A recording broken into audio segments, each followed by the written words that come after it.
this is RJ Kiran and Theatre Day is around the corner and today we have very special guest with us, the OG Ojas Raval, energy and talent ના ભંડાર. આજે આપણે બહુ જ બધી થિયેટરના સબ્જેક્ટમાં વાત કરવાના છીએ, પણ પહેલા નેશનલ સ્કૂલ ઓફ ડ્રામામાં એઝ અ સ્પેશિયલ ગેસ્ટ એમને બોલાવ્યા હતા. Please share your experience sir. I will. Thank you very much Kiran. ખૂબ ખૂબ આભાર. અને જેટલા પણ શ્રોતા મિત્રો આપણને સાંભળી રહ્યા છે તમને પણ આજે સરસ મજાની એક નાનકડી એવી થિયેટરની જર્ની કરાવીએ, એક નાટ્યની દુનિયામાં તમને લઈ જઈએ, કારણ કે એવી જ એક નાટ્યની દુનિયામાંથી હું હમણાં જઈને પાછો આવ્યો છું.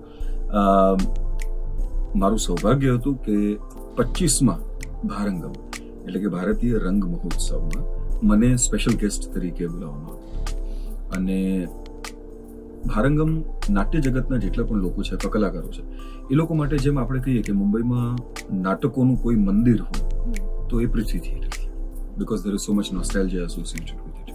અને એવી જ રીતે જ્યારે આવા થિયેટર ફેસ્ટિવલ્સ તો ભારતમાં ઘણા બધા થાય છે, પરંતુ NSD which is the national school of drama, ભારતીય નાટ્ય વિદ્યાલય, તો એનું જ્યારે ફેસ્ટિવલ થતો હોય ત્યારે એની ગરિમા, એનું મહત્વ એટલું બધું વધી જાય, કારણ કે આપણને એમ થાય કે NSD એટલે જ્યારે બી ફોર એક્ઝામ્પલ તમે જ્યારે બી સાંભળો કે અચ્છા NSDN અથવા NSD એક્ટર છે તો તમારામાં એક અલગ જ રિસ્પેક્ટ જાગે, તમને એવો ભાસ થાય કે ના આ વ્યક્તિ એ પછી અભિનેત્રી હોય અભિનેતા હોય જે પણ હોય એ એક એવી સ્કૂલમાંથી પસાર થઈને આવ્યા છે, એક એવું શિક્ષણ મેળવીને આવ્યા છે કે જે આપણને વંદનીય જ લાગે કે અહીંયા તો કોણ કોણ ભણ્યું છે, અહીંયા કોણ કોણ ભણાવી રહ્યું છે.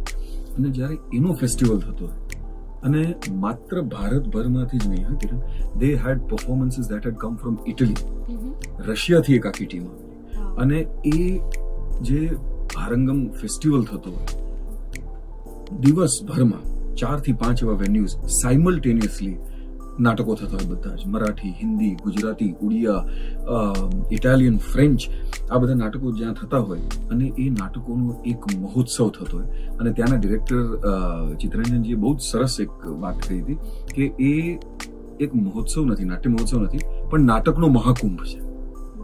અને ત્યારે બધા જ જ્યાં ભેગા થયા હોય એ બધા નાટકો ચાલતા હોય અને તમને એક આખો ચાર્ટ આપી દેવામાં આવે કે તમે કયા દિવસે શું જોશો, કારણ કે કોઈ પણ એક સમયે 4 નાટકો ચાલતા હોય તો તમે કયું જોશો તમને ખબર જ ના પડે, અને એકથી એક ચડી જતા હોય.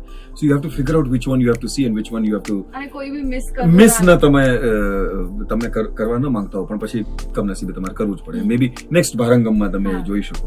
અને એ નાટકો બધા જ ઓબ્વિયસલી કદાચ હું ઓડિશા ન જઈ શકું અથવા હું પંજાબ ન જઈ શકું અથવા હું ઇટલી ન જઈ શકું, અને એક જ જગ્યાએ આટલા બધા નાટકો તમારી સમક્ષ ભજવાતા હોય, એટલું બધું ટેલેન્ટ અને એક કેમ્પસ એટલું સુંદર એનું સુશોભન કર્યું હોય, ચારે કોર તમે જ્યાં જ્યાં નજર મારી ઠરે, યાદી ભરી છે આપતી જેમ કલાપી લખી ગયા છે એવી રીતે જ્યાં જ્યાં નજર તમારી ઠરે ત્યાં ત્યાં નાટક, કંઈક ને કંઈક નાટ્યની જ આકૃતિઓ, અથવા ત્યાં એમના જે પાસ્ટ ડિરેક્ટર્સ રહી ચૂક્યા છે એ બધાના ફોટા, બધા પાસ્ટ ચેરમેન્સ જે રહી ચૂક્યા છે એ બધાના ફોટા, અત્યારના જે એમના કેન્દ્ર સ્થાને જે છે અને બધું જે નિર્ણય લેતા હોય છે એવા પદ્મશ્રી પરેશભાઈ રાવલ, એમનો ફોટો આપણને ખૂબ ગર્વ થાય કે ક્યાં વાત, આપણો ગુજરાતી માણસ ત્યાં છે અને એ સ્થાને છે.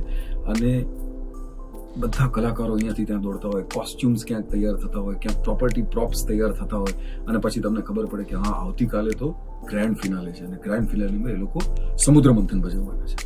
અને એ સમુદ્ર મંથનના દેવો દાનવો, એનો વચ્ચેનો પહાડ, એની જે રોપ વાસુકી નાગ બન્યા હતા એ આખી વાત, અને and you C all of that happening, that vibe is unbelievable. એટલે એક નાટ્યનો મેજિકલ વાઇબ, એક નાટ્યનો મહાકુંભ એ મેં પહેલી વાર અનુભવ કર્યો હમણાં દિલ્હી તો હું 2-3 વાર ગયો હતો, પણ દેટ વોઝ ફોર વિદ્યાર્થી માર્ગદર્શનના સેમિનારો માટે.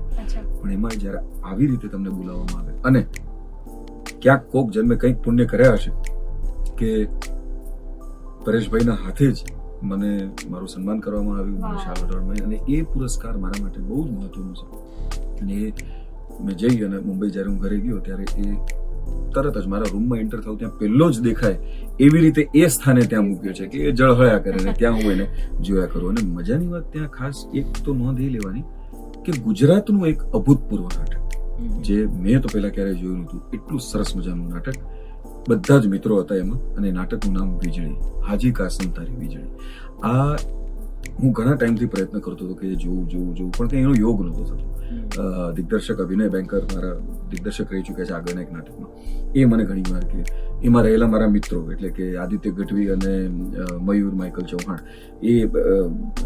અમે વી ઓલવેઝ કીપ ટ્રાઈંગ કે ભાઈ ઓજસભાઈ ક્યારેક આવો જોવા ક્યારેક. મેં કીધું ક્યારેક નહીં, મારે તો આવવું જ છે જોવા.